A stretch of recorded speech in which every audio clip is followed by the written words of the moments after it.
Hey, so this video is a little bit longer than the last one, but I really wanted to just dive in. So, who is Cthalha? Before getting into that, we need to realize where Cathala came from. And to put it simply, Cathala is the Vajragar of the dreamer Emma Johansson. Emma Johansson was an archaeologist and a diver searching for evidence of Mu. What Mu is, I'm not quite sure at this point. But in her searches, we can find that Emma first witnesses an elder god through the lore entry In Search of Mu 2. On the 5th of February 1995, Emma logs, "If I didn't have footage, I would think I hallucinated this. Tribrachidium, fossils. Thousands. The seafloor is tiled with them. There aren't like a few millimeters wide specimens known. They are meters across. Some may be decameters. This will rewrite our understanding of the Iridiacaran. No one will believe. I need to sleep." I'm sorry for my pronunciation of these words. I'm a little bit foreign to these. At first, this doesn't seem so impactful, but with Emma's next log, we can read that they are affected by their sightings. Feb 6. Awoke to the noise on the deck. An alert trust field drop. I had dreamt of countless Triprachidia alive, slowly turning pinwheels of tendrils. Immediately rechecked yesterday's footage to ensure I wasn't imagining what I saw. As the ROV ascended, a pattern emerged in the fossils. A Fibonacci-like spiral curve. I know this sounds insane. I have to follow it. Obviously. I can't tell Sarmento. I'll come up with some scientific excuse. Hydrothermal vents clustered on the seabed. Black smokers with spires of a meter or less. They're what I came to find, but they're not important anymore. Not only does Emma seem to be losing their mind, but it's quite evident in lore entry Search of Mu 6, where Emma silently kills the other sailors. Finally, no one else. The men are dead. I made it quick. Sleep face cover throat slit. Over the side, float down to the gash. Kiwa will catch them, then worms. We can find what Cathala looks like from various entries, art, and statues with the game. Cathala seems to have taken form based on what Emma believes they saw move.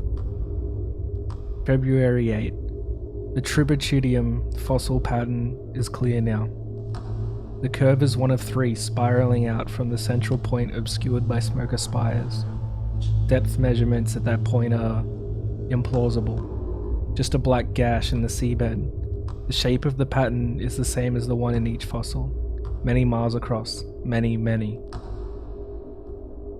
With the setup and visuals out of the way, let's discuss Cathala's spawning and what it means for these arenas in Quake Champions. We can read from a fragment of the tattered pages of the Bathybic Librum, otherwise known as the Cathala lorebook. It fell from between the stars. It wounded the waters, its waves racing thrice across the globe, and it shattered the earth beneath, delivering upward vast swaths of ocean floor. And these became the first islands and continents to mar the pristine body of the sea. So Cathala fell from the night sky into endless oceans. This caused the ocean floor to crash up and create surfaces above sea level.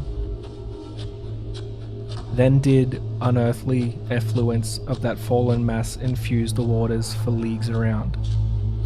And the grotesque things that swim and crawl in the depths grew more loathsome still.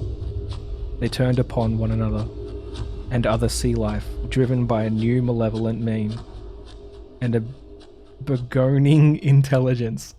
I'm sorry. And they fought and slew, not for territory or for food, but to prove their devotion to the things that lurked still in the flooded crater. The things from the stars, which the newly reborn abominations sensed but never had seen. and which they came swiftly to worship. So this is telling us that although Cathala is Vajragar, the beings that exist within this dimension, the Elder World, they see Cthalha as a god to worship. The people of Elder World are afflicted similarly to how Amma was afflicted when seeing an Elder God. Came the rise of beasts that walked on 2 legs instead of 4, and thought themselves greater than other beasts. And the youngest of these was man, and humankind so vulnerable dwelt in the terror of the deep. All save a few. Some few men and women found a fascination in the rolling of the tide and the blinding darkness beneath the aqueous skin of the sea. These were called by their cowardly brethren mad, but had been touched by the dreams and portents sent by terrible slumbering consciousness of the one who awaits below. So this dimension is much like our own dimension. There are oceans, there is land, there are beasts and humanity. Those that spawn in this dimension lose their mental stability once coming into contact with Cathala, the Vajragar, or so it seems to others at least. After all, we know that Cathala exists, so are they really mad? Thanks for listening and or watching. If you like where I'm going with these videos, please let me know. I'm also on Twitter, so you can check that out. It's pretty empty at the moment as I'm slowly moving from my old account in order to get better communication with everyone. I'd like to thank Church of Quake and all the other Quake Champions lore community members for helping me bring this together. Without everyone's work, I never would have been able to put these videos together.